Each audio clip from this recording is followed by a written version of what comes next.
What is going on, fellow Pokemon card collecting enthusiasts? This is Jay Scotty Sun back with another Pokemon video, and in today's video, as you probably read from the title or the thumbnail, I have a bunch of PSA cards to show off.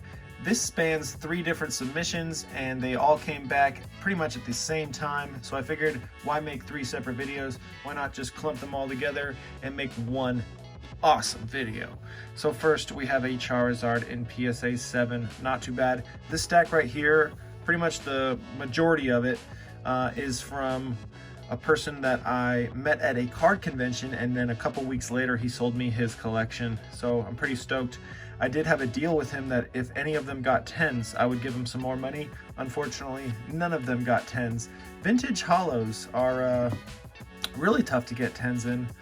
From the WotC era. From the EX era, they're not as hard, but they're still pretty hard. Whereas modern ones are not that difficult. I'm sure if you send in 20 modern hollows, you're gonna get 15 of them back in 10s. This one I believe is undergraded. I don't see why it got a 4. Maybe you guys can see something that I don't see here. It looks pretty clean to me for a 4. I thought about cracking this and resubmitting it. I don't see why this one got a 4. Yep. Sometimes you don't agree with the grades, but the reason why I agree with PSA is its user interface, and because I agree with the grades very often. Yeah, this Clefable too. Why did this get a 4? Just 2 4s back to back that like maybe shouldn't have gotten 4s. I'm gonna assess these off camera some more. But this Clefable and this Pikachu both seem to get a 4, and yeah, I think they are wrong for those 2.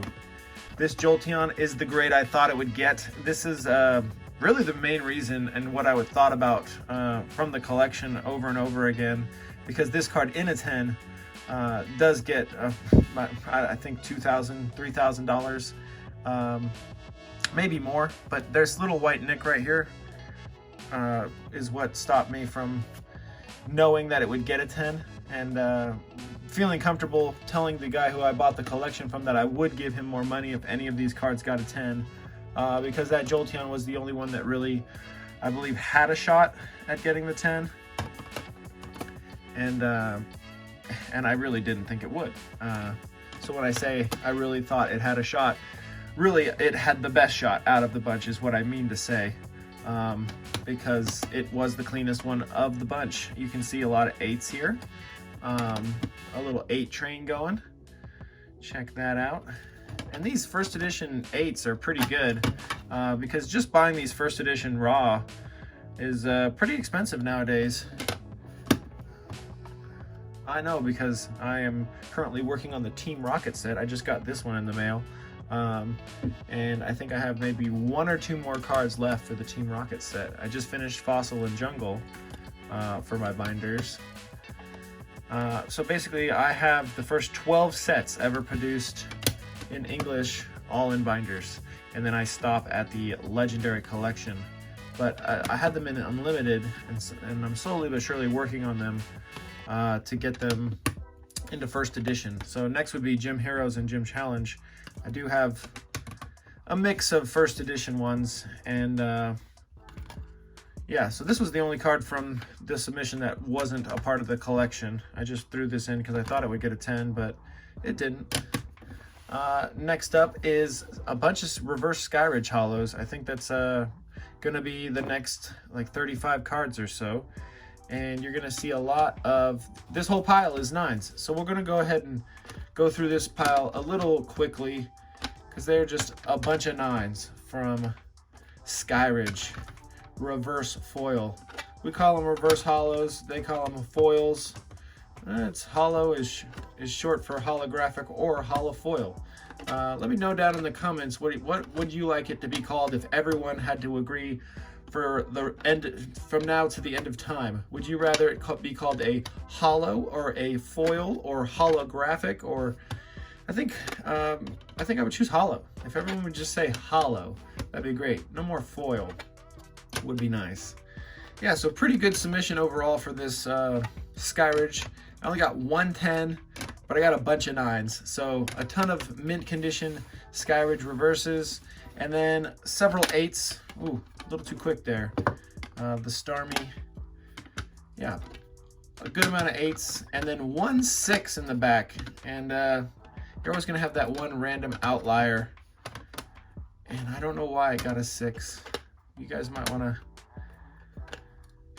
tell me down in the comments why you think this Wobbuffet here at the end got a 6, because all of them got 8s. And what do you guys see that I don't see?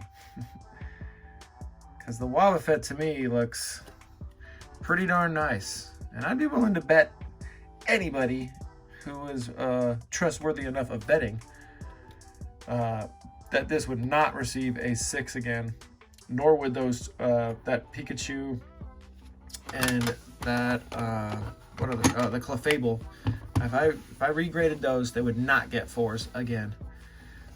Then we get into my buddy Stone's cards, and he's got some bangers in here. He's got the Gyarados in a 9, Flareon, first edition 9, goes well with my Jolteon.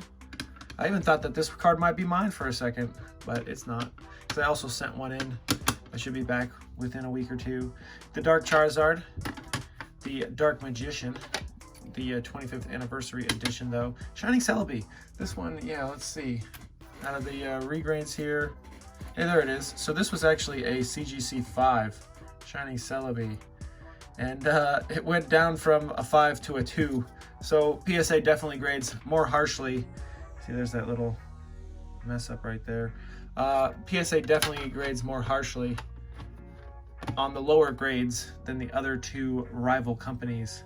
This one's nice. It's got a nice swirl right here. Very hard to see the swirl, but awesome card. Then the Shining Steelix first edition getting a mint 9. Awesome to see that. Little white nick right there. Maybe that's what stopped it. Then the Zapdos. Yeah, we sent this into, this Zapdos was a 5.5 with CGC, and there you go. It's a 3. Dark Blastoise getting the near mint to mint 8. An unknown getting an 8, and he saw me sending these unknowns in. Hey, there's a little hair stuck in the case right there. That's funny. He saw me sending in some unknowns, so he was like, I'm gonna send mine in too. Then the Espeon getting a 5, and then the Umbreon getting a 9. I might want to try to buy that from him. Really nice card. I don't actually think it deserves the 9. It's pretty chunky on the sides, and the cardboard itself just looks like it has like stains on it a little bit, but hey, if he wants to sell that, I think I might try to buy that from him, because that's a sexy card. All right, everybody, that's it for the video. Let me know your thoughts down in the comments. Have a great day as always, and peace out.